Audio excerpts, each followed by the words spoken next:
Do you want to start a jewelry brand but kind of feel overwhelmed watching all these other jewelry brands go much faster than you? Most jewelry founders think that they make beautiful jewelry and customers will come automatically into their shop and buy their jewelry. Now, I used to believe that because I used to believe product is the only thing that matters. But after speaking to so many jewelry brands, I have realized that most of them don't really fail because their jewelry is bad. They fail because no one sees them, no one remembers them, and no one trusts them. So, in this video, I'm going to talk about three reasons why most jewelry brand owners fail, even during their first year in business. One of the reasons most jewelry brands fail during their first year in business is that they spend most of their time just designing their products and obsessing over the products instead of obsessing over customer acquisition. So, customer acquisition just means learning how to get a customer. That's it. So, why is this so important? Because if you have the greatest jewelry in the world and no one sees it, no one will buy it, right? No one knows that it exists, so no one can give you the money. So, your jewelry brand won't grow. So, learning customer acquisitions just means learning three different things, three different steps. So, number one is lead gen. Now, lead generation, it just, you can replace the word lead with prospect. You could also say prospect generation, right? Doesn't matter. It's just, uh, we have to advertise to strangers, to complete strangers in our local area, or if you have an e-commerce shop, it doesn't matter. But in your local area if you have a shop, right? And you have to advertise to them so much. So you have to get in front of their cell phone so much that they give you their contact info. So what does that mean? A guy, random person in your local area, scrolling through their cell phone, scrolling through their Instagram or Facebook, whatever, and they see your ad the first time. Well, the first time they obviously are not going to give you the contact info. Maybe they do, maybe they don't. But maybe the second time you appear on their feed, they say, well, this is pretty interesting. And they start scrolling around through your ad. Maybe it's a carousel ad, maybe it's a real ad, whatever. Maybe third time they actually click on your profile to see what you have to offer, right? And then maybe fifth time, fourth time, sixth time that they see your ad, just different, is just in a different, with the same product, same offer, everything, the same shop, obviously. Um, they just see it in different variations, different formats. At some point, they will give you their contact info, and then they will officially become a lead, right? A prospect. They have turned into from a complete stranger that you don't have their name, nothing. You don't know them. They have never met you. They don't know you. Complete strangers into a person that has shown interest in what you sell and given you their contact info and given you permission for you to contact them and sell them your jewelry, right? That's a huge step. So that's the first number one step of lead of customer acquisition. Customer acquisition, which is just learning how to get a customer, is generating those people, generating a bunch of those people, a bunch of contact info, so that you can actually have people to sell. Because if you, for example, wait in your shop until someone walks in, very difficult to build a business around that. All right. So step number one, lead generation. You have to generate leads, and you do that by advertising on Facebook. Step number two is lead nurture. So these prospects, these leads, you have to actually talk to them and contact them. That's why they gave you their contact info, right? So you have to actually contact them to get them to walk into your shop, right? So you do this by number one, the rule of 60 seconds. So this rule is very, very famous. Obviously, it's a basically uh, benchmark. It's a gold standard. Is that you have to contact these leads that gave you their contact info within 60 seconds. Why do we do that? We do that because of the rule of the 60-second rule, basically, which basically says that your conversions will increase 391%, or you will see a 391% increase in conversions, right? That's insane. That's an insane stat that just doing one thing in your business can increase your business by 391%, your conversions by 391%, right? Cold calling leads within 60 seconds of a form submission. Do you guys remember? They have to give you their contact info. They will do that through a form submission. can increase conversions by 390%. There are a bunch of studies on this. There are a bunch of studies from universities on this, just how fast it's called speed to contact, right? And you have just a bunch of these studies and a bunch of these basically case studies that show you that doing this, contacting your leads within 60 seconds, if not the most important thing you can do in your business, second most important thing you can do. In my opinion, lead generation is not still number one, but this is extremely important. If you don't have this set up, then really don't mind, don't bother, right? Because the way you can do this is just by automating it, right? You can automate this. Now, people will hear, jewelry brand owners will hear automation and get scared. Don't worry, I understand. It sounds scary because it's a mechanical machine word, right? Automate. It's really just 8 clicks. It's easier than posting a photo on Instagram, right? I think posting a photo on Instagram, right? If you have your Instagram on, is what, 8, 9 clicks, 12 clicks, right? If you want to put a song on there or whatever, right? This is less. So you just have to know the website, what to click. It's just 8 clicks, right? Again, if you want to learn how to automate your lead nurture, just click the link in the description of this video. But contact your lead within 60 seconds.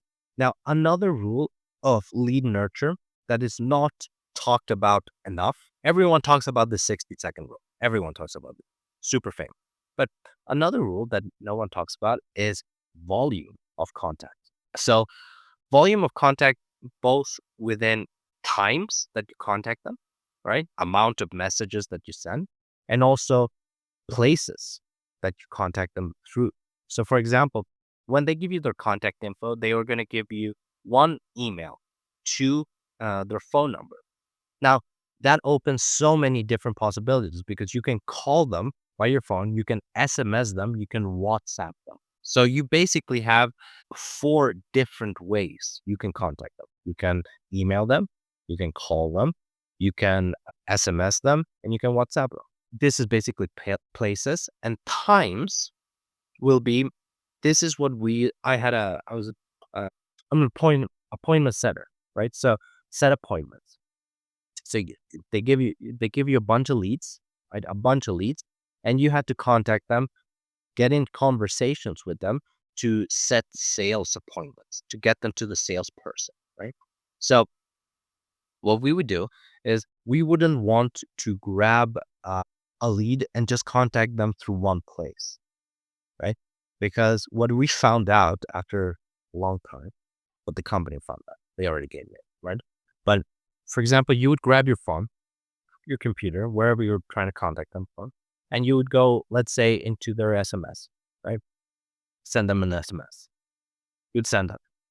And then nothing would happen. So you send another SMS. Nothing would happen. Another SMS. Nothing would happen. All right, let's go to their email. One email. Nothing would happen. 2 emails. Nothing would happen. 3 emails. Nothing. Jesus Christ.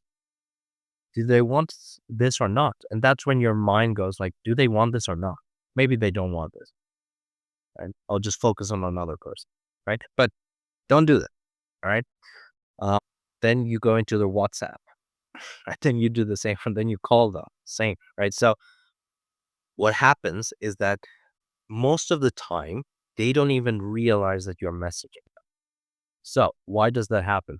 Well, in my case, for example, I have my phone. Whenever someone calls me, I set it so my phone, the screen of my phone doesn't turn on. I don't want to get distracted. I'm working, right? Number one. Number two, the sound, the notification when someone calls me, off. So not only my phone doesn't turn on when someone calls me, let's say I'm on my computer, my phone doesn't turn on. It doesn't even sound. So I have no idea that someone called me. I just see missed call, missed call, missed call. Number one. Number two, all of my notifications outside my lead notifications for me specifically are turned off. 100% of them. So there is literally no way I would know, except chance, that I just pick up my phone while they are calling me to know that they are actually contacting me. If a company, for example, if you're a jewelry business owner and you're trying to contact me, good luck. So in that situation, what do we do? So what we found out when we were doing lead nurture is that, for example, you can contact them in 5 different places 20 times. But maybe by chance, their notifications, or they are in an important meeting, or they are traveling by car, or they're traveling by, in Sweden, it's called tunnelbana, the subway, or they're just somewhere, right? They're doing something and their notifications are not on. But if you contact them in the sixth place, maybe their notifications are on. So what we used to do is we used to DM them on Instagram. We used to send them a friend request on Messenger for Facebook. We used to email them. We used to SMS them. We used to call them. We used to WhatsApp them. We used to Snapchat them. An enormous, like, you guys remember the places? Enormous amount of places. And how many times did we do this? We used to do that 3 times on each platform every day for 10 days. Like, think about that. It's an enormous amount of outreach attempts. Why? Because you're just trying to increase the likelihood that they get to see your message. That's it. So the reason we contact them within 60 seconds is that is the highest likelihood that they are on their phone, right? Within a minute of them giving you their contact info is the highest likelihood that they are still going to be on their phone or on their computer, right? Highest likelihood. And then second highest likelihood is times you message them, right? If you spam them, they will know, right? They will see your messages. If you spam them through many different places on their phone, they will know. It's just increasing the likelihood that they know that you exist. That's it. All right. So that's the second pillar of customer acquisition. So we had number one, lead generation, number two, lead nurture, and then the dreaded number three, which is sales, right? Now, why do people hear sales and go, ooh, right? Jordan Belfort, scammers, they cold call, they sell you, right? So sales has a bad rep. But what sales actually is just asking questions and then repeating what they said to you back to them. For example, someone comes into your jewelry shop, you did the lead nurture correctly, they walk into your shop. Now what do? Sit them down for a sales meeting. For sales is not a sales call anymore, it's just a sales meeting, right? You sit them down, you're in the sales, you're basically in the sales stage right now, and you have to talk them into actually giving you money for the product that they want. They walked in for a product. So now you have to talk them into it, right? So how do you do this? You ask questions. So first question you ask is, why are they here? Why now? Why today? Why is it important? Why? Right? And you can ask the same questions in many different ways, right? They give you all their contact info. I mean, the information of why they're there. Perfect. You go perfect. So just to clarify, and then you just repeat what they said. Three, you keep asking them what if they have bought any jewelry in the past, what are their experiences with jewelry? Why do they like it this certain way? Why do they want this jewelry piece this certain time? For who do they want it for? Why is it important that this person gets this piece in this exact way at this point in time? Right? Because you're just elevating the stakes. You're just making sure they remember that this is important. That's it. Right? And then after that, you just clarify all that they said.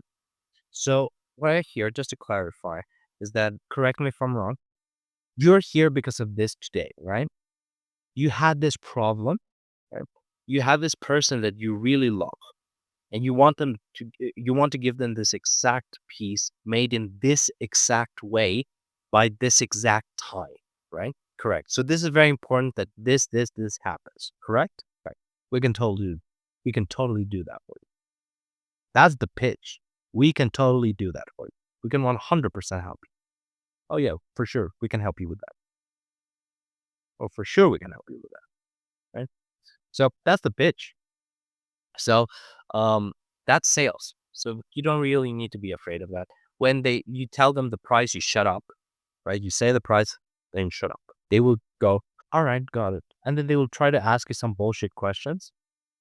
Don't worry, skirt them, go directly to the point. Right?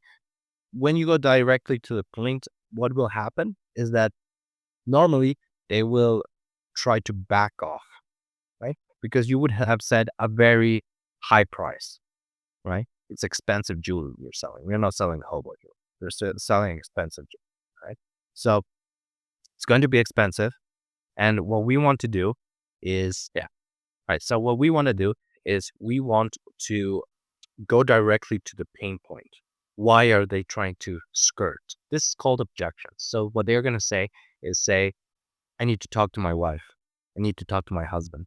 Let me think about it. Right. So great. What do you do in sales? You just ask questions. Right. So totally understand. Just say you totally understand. Let me ask you a question. What do you need to think about? What is it that you need to think? Or does your spouse know that you're here right now? Your wife know that you're here? Your husband know that you're here? Yep. All right. Uh, and right now you're going to go talk to them. What do you think they will say about this? And then they will tell you the price, which is the whole point. And they're just scared of paying the price for this jewelry piece. And then you can go into price objections. With, again, there's a list on the internet of price objections, how to handle price objections. Go on it, right? Or click the link in the description of this video, and I will teach you script how to actually handle those objections one by one, right? Again, these objections come up in every sales meeting, but for example, in the jewelry industry, you want to have specific words that you want to say, specific sentences you want to say, specific questions you want to say. So this is specific for jewelry brand, right? If you're not a jewelry brand owner, it's not gonna help you in anything, right? So you just ask questions to overcome the objection. That's it. Right? So that's sales and that's customer acquisition point, right? You need to be able to handle this before you obsess with products, right? You already have good products. You will have them. You'll sell them. You'll give them. You'll have good products, right? And by the way, sales, different formats. That's the sales scripts and basically the wording that you're going to use in the sales meeting.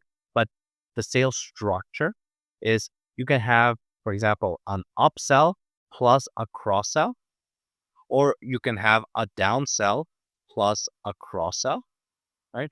After that, whether they take either of those, you're going to want to have 3 referrals plus gift. So you'll give them a gift, a discount, an immediate, not next purchase discount, immediate. Right now you get a discount if you give me 3 other people that you know that will want this jewelry. And you don't ask them that, do you know 3 other people who would like, do you know? Of course they fucking, right? Who do you know? That's the question. Not do you know? Who do you know? So you get 3 referrals out of them and you give them a nice, beautiful discount or a gift. Discount is gift. And then that's the sales process. If they don't take your upsell, go for a downsell to not lose the sale. If they take your upsell or they take your downsell, when they take your upsell, when they take your downsell, ask them for 3 referrals in exchange for a discount, right? You'll be able to close 1 or 2 of them, right? I don't think you'll close 3 of them. At least I am not seeing that. But you maybe close 1 or 2 of them. So it's worth it, right? You get a free customer or 2 free customers. 100% worth. So that's customer acquisition, right? And if you, for example, think of customer acquisition as a funnel, the important thing is to put as much volume into the funnel so that the most comes out of it, right? Customers, money, right? You have to put an enormous amount of leads into this funnel. This looks horrible, but the first step of getting a customer is advertising. That's it. So if you don't have enough customers right now at this point in time, you need to advertise more. Advertise doesn't mean posting stuff on social media. It could, right? There is a system for that. It's just that you'd rather pay to Facebook to give you customers, right? You'd much rather do that.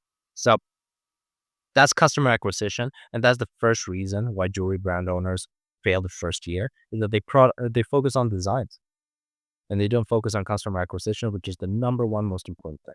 Second piece is that founders become emotionally attached to those pieces that they waste their time on, but those customers or strangers on Facebook, the strangers that will eventually become your customers, never actually really want.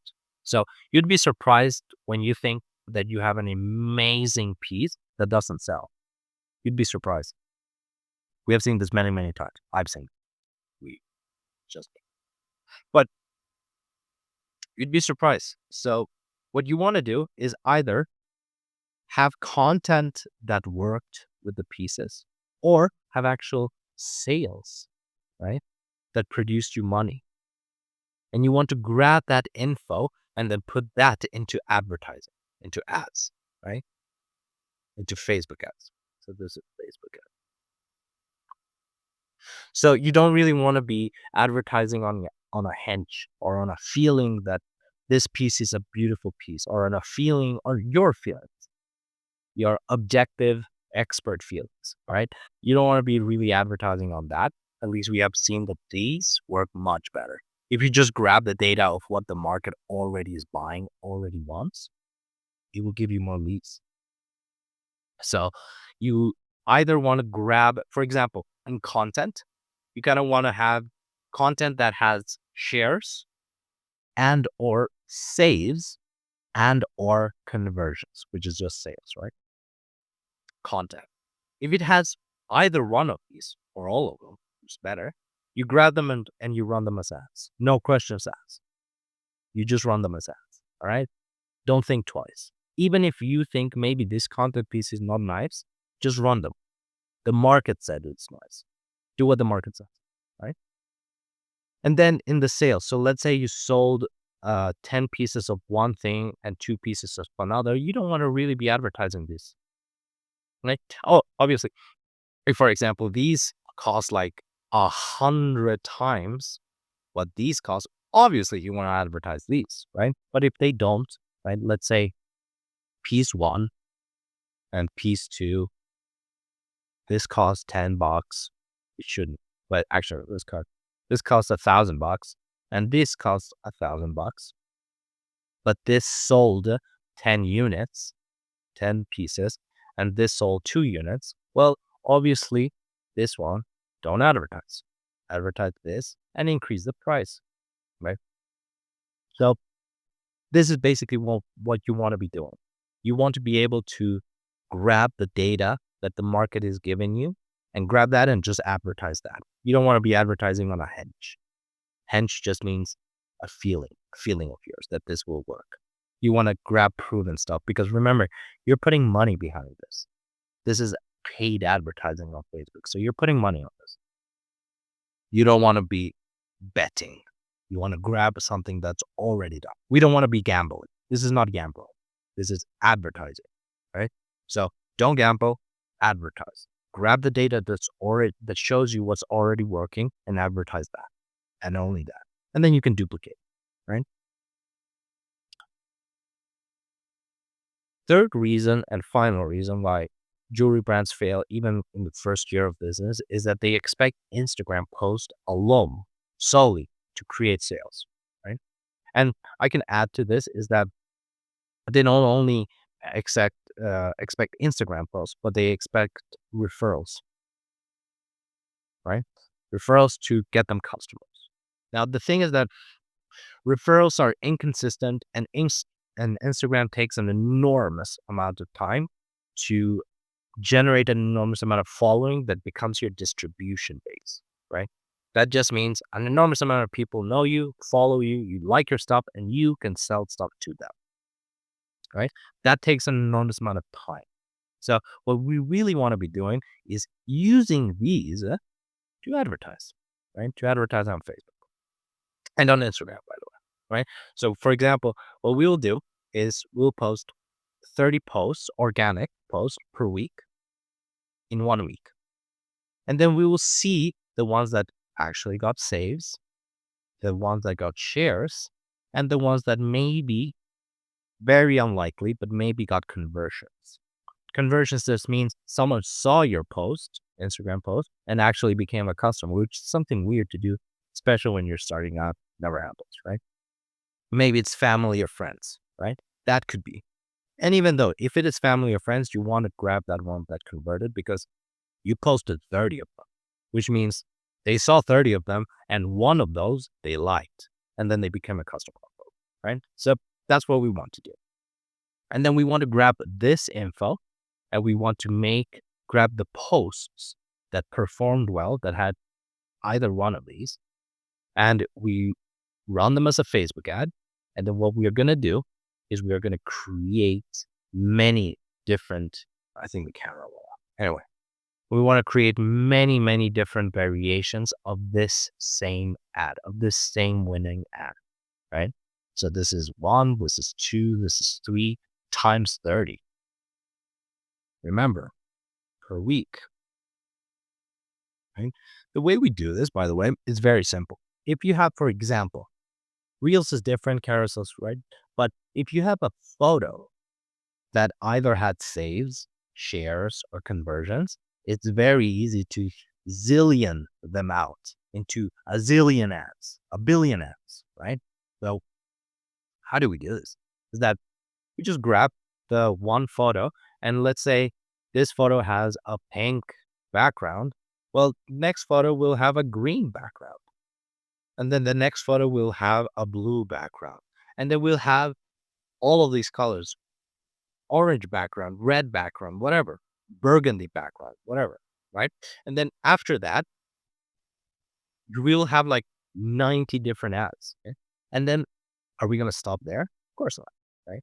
Then what we're going to do in all of these different ads that we have now we can not only run them solely with different backgrounds, same winning post, as we are going to run them as a Facebook ad or Instagram ad as well. We're going to have 90 different of them. And now we can duplicate all of those and put headlines on top of them. Headlines like 40 dream in the same photo with the same thing. So you'll just have like that, right? And then that will be another 90 ads, right? And then you can do the exact same thing, but with a different headline, right? You can have this same headline made in different ways. So you can have a headline that looks very formal, another headline that looks big and captiony, another headline that looks like organic caption headlines, right? Like those TikTok headlines, right? Like one of those. And you can just have another 90, another 90, and this is the way that you grab one post or two posts or three posts and you just zillion them out. You put money behind the winning ones. And that's basically how we use Instagram to get customers for jewelry brands, right? Otherwise, we don't, right? So if you are a jewelry brand and you want to grow your jewelry brand, you need more customers. First step is to get more customers. Second step is to sell them expensive, really, really expensive jewelry. And third step is to get them to come back again and again. So if you're a jewelry brand who wants to grow, click the link in the description of this video. And I'm going to show you click by click with a computer how to do exactly that.